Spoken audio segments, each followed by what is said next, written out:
할렐루야! 오늘도 기도의 자리에 나온, 말씀을 붙잡는 자리에 나온 여러분들을 주님의 이름으로 축복하고 환영합니다. 시편 4편은요, 시편 3편과 함께 짝을 이뤄요. 시편 3편이 아침의 시라고 한다면 시편 4편은 저녁의 시라고도 불리는데요.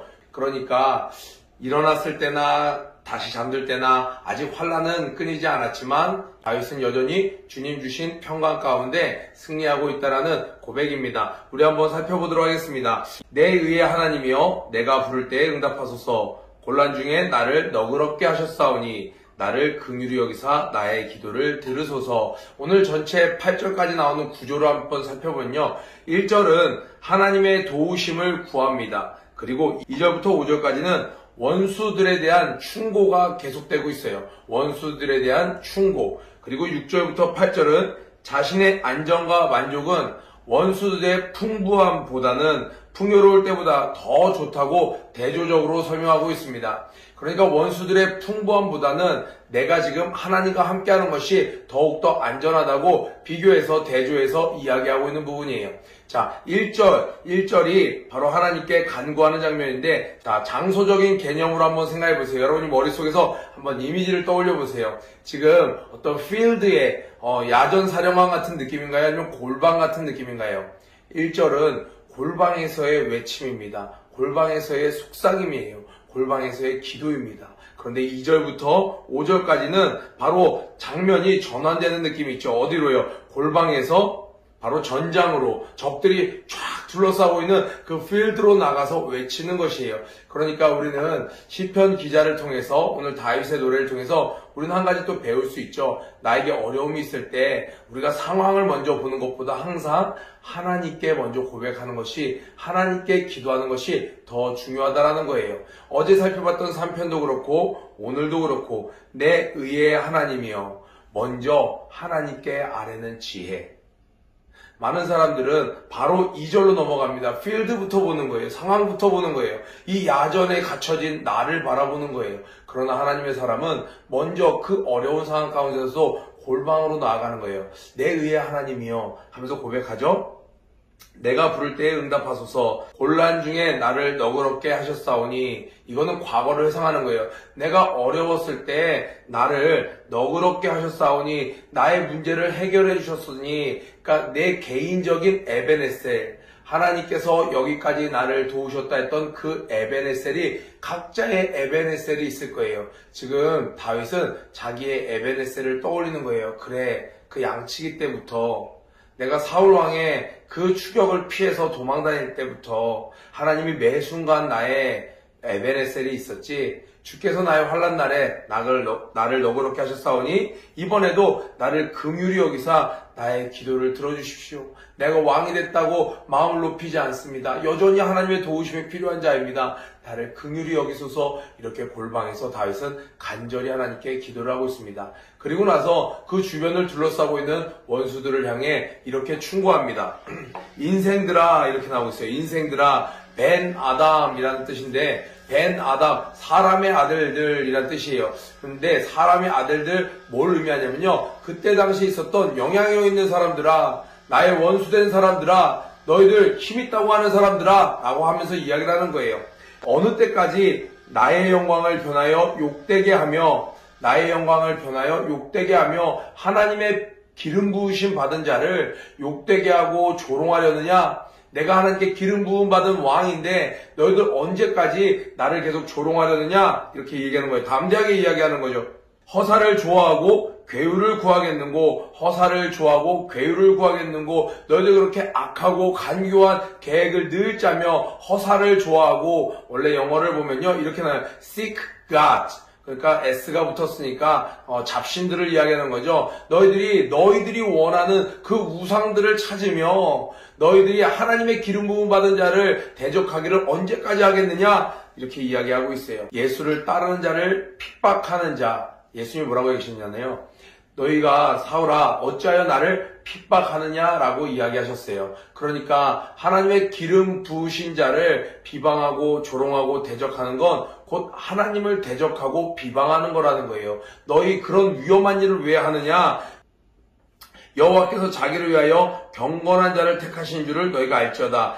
그러니까 지금 바꿔 말하면 무슨 말이에요? 하나님께서 나를 택하여 주셨어. 그렇기 때문에 내가 부를 때에 여호와께 들으시리로다 이렇게 얘기하는 거예요. 지금 본인의 기도를 하나님 들으신다는 거예요. 바꿔 말하면 하나님께서 나를 택하셨다라는 거예요. 그 기준은 뭔가요? 히브리서 12장 14절에 있는 것처럼 누구든지 거룩함이 없이는 하나님을 볼 수 없다고 하였습니다. 하나님께서 택하시는 자는요, 거룩한 사람을 택하세요. 세상으로부터 구별된 자를 택하시고 그들의 기도를 들으십니다. 다윗은 그 부분에 있어서 자신이 있었어요. 세상 사람들처럼 자신의 만족을 위해, 유익을 위하여 하나님을 대적하는 일을 하지 않았습니다. 비록 사람들 눈에는 가진 것 없고 지금 굉장히 쫓김을 당하고 있고 어려운 가운데 있지만, 그러한 상황 가운데서도 다윗은 하나님을 늘 신실히 바라보았다라고 이야기하는 거예요. 내가 세상과 구분되었습니다. 그렇기 때문에 나는 확신해 하나님께서 나를 택하시고 나의 기도를 들으실 거야. 이것은 훗날 예수님을 예표하는 고백이 되기도 합니다. 너희는 떨며 범죄치 말지어다. 생각나는 대로 아무 말이나 하지 말지어다. 자리에 누워 신중에 말하고, 신중에 말하고, 이 말은 뭐냐면요, 너희들 한번 똑똑히 한번 생각해봐라. 이성적으로 생각해봐라. 아무 말이나 하지 말고 한번 잠잠히 머릿속으로 이성적으로 생각해봐. 이것이 바로 신중에 말하고 해요. 지금 다윗은 담대하게 세상의 쾌락과 만족을 추구하는 인생들에게 너희들 한번 이성적으로 한번 생각해봐. 아무 말이나 막 짓거리지 말고 한번 잠잠히 한번 생각해봐. 의의 제사를 드리고 여호와를 의뢰할지어다. 너희들의 결론은 이렇게 나야 되는 거야. 제발 내가 부탁인데 의의 제사를 드리고 더 이상 너희들을 위한 피해 축제를 벌이지 말고 의의 제사를 드리고 여호와를 의뢰할지어다. 이 고백은 그 세상을 향해서도 외치는 선포이며 자기 스스로도 하는 다짐입니다. 의의 제사를 드리고 여호와를 바랄지어다. 근데 그냥 제사가 아니라 앞에 무슨 제사예요? 의의 제사라고 돼 있죠. 제사는 항상 번제물이 필요하죠.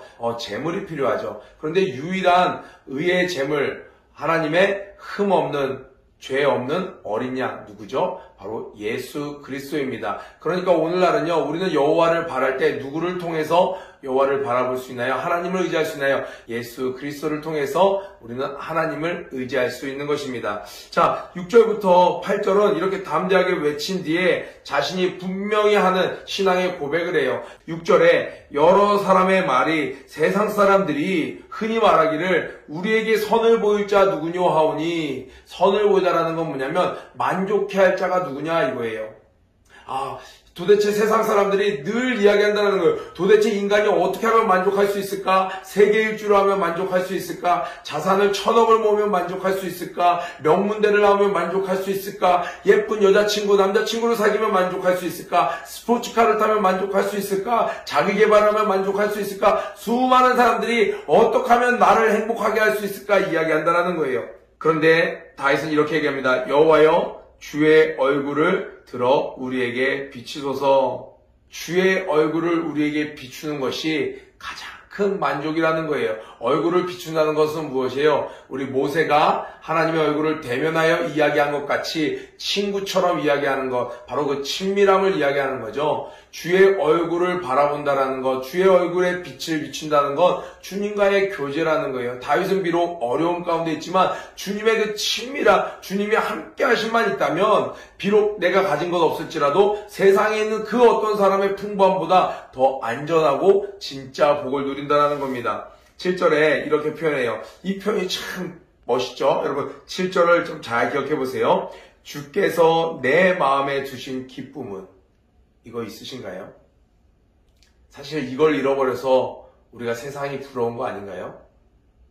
이거 잃어버려서 세상을 향해서 조급한 마음이 생기는 거 아닌가요? 그런데 분명 어느 날 우리 이거 다 경험했었고 소유하고 있었어요. 첫사랑 때 기억나시나요? 주께서 내 마음에 두신 기쁨.